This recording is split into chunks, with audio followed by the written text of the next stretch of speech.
Hello बच्चों, let's look on to the question. Question है आपका 50 litre of 0.2 n NaOH, 5 litre of 1 n HCl and 15 liters of 0.1 n FeCl3 solutions are added.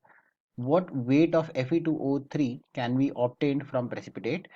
Also report the normality of NaOH left in the resultant solution. तो यहाँ पे अगर हम बात करते हैं सबसे पहले की कंसेप्ट, यहाँ पे आपका की कंसेप्ट हो जाएगा इक्विवेलेंस। यहाँ पे जब हम बात कर रहे हैं इक्विवेलेंस की, तो हमें जो है ढंग से देखना पड़ेगा कि किसका कितना बचा हुआ है। तो यहाँ पे एक क्वेश्चन में इंडिकेशन दिया है कि आपका NaOH जो है आपका लेफ्ट ओवर है, राइट। सो अगर NaOH का लेफ्ट ओवर निकालना है, लेफ्ट ओवर मोल्स, अगर हम पहले मोल्स पे देखें तो आपका क्या होगा, कैसे निकालेंगे।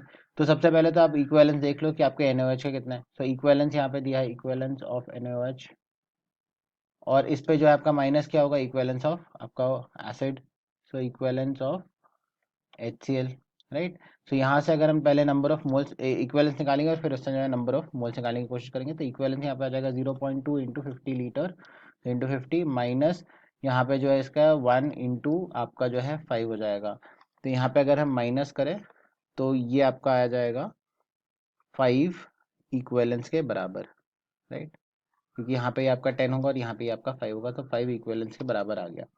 अब नेक्स्ट चीज, अगर हम नंबर ऑफ मोल्स निकालें तो यहाँ से जो है हम डायरेक्टली निकाल के कह सकते हैं कि सिंस इनका एन फैक्टर 1 है, तो आप यहाँ पे कह सकते हो कि NaOH के नंबर ऑफ मोल्स भी कितने हैं, number of moles of NaOH आ गए आपके 5 मोल्स, राइट। तो ये कन्वर्जन जो है हमें बहुत ज़्यादा जो है फ्लूइडिक रखना है, हमें जो है याद रहना चाहिए। अब हम आगे बढ़ते हैं, राइट। अब बात करते हैं इक्विवेलेंस ऑफ NaOH जब हमने FeCl3 डाल दिया। So equivalence of NaOH after FeCl3 solution, आपने जब ये सोल्यूशन डाल दिया तो ये क्या हो जाएगा अगेन। सो इक्विवेलेंस आपका जो देखा जाए तो ये आपका बचा 5 NaOH का minus equivalence of FeCl3, that is आ जाएगा आपका 15 इंटू 0.1 के बराबर। तो ये आप माइनस करोगे तो ये आ जाएगा आपके 3.5 इक्विवेलेंस के बराबर। अब इसके साथ साथ आपको ये चीज़ भी समझनी है कि आपका Fe2O3 जो बना है वो सारा का सारा फॉर्म किससे हुआ है, वो सारा का सारा फॉर्म आया है आपके FeCl3 से। तो इसके अगर हम इक्विवेलेंस निकाले या इसके इक्विवेलेंस निकाले, बात बराबर होगी। तो यहाँ पे आप कहोगे कि इक्विवेलेंस ऑफ Fe2CO3 ये भी कितना हो जाएगा आपका 15 इंटू 0.1 के बराबर, दैट इज 1.5 इक्विवेलेंस के बराबर। सो यहाँ से जो है आपको आपका इक्विवेलेंस निकला है। अब हम बात करते हैं इसके एन फैक्टर की, right. So N factor of Fe2CO3। So जब कभी भी आप सॉल्ट की बात करते हो तो टोटल पॉजिटिव चार्ज या टोटल नेगेटिव चार्ज निकाल लो। तो यहाँ पे Fe जो है आपका किसमें है, +3 में। सो +3 इंटू 2 जो है आपका एन फैक्टर यहाँ आ जाएगा 6 के बराबर। तो यहाँ पे आपका एन फैक्टर आ चुका है, तो नंबर ऑफ मोल्स भी आप निकाल सकते हैं। सो और वहाँ से वेट भी निकाल सकते हैं। तो हम वेट निकालते हैं, तो वेट ऑफ Fe2CO3, सो ये जाएगा नंबर ऑफ मोल्स आपके जो Fe2CO3 के, राइट, और मल्टीप्लाइड बाय उसका मॉलिकुलर वेट।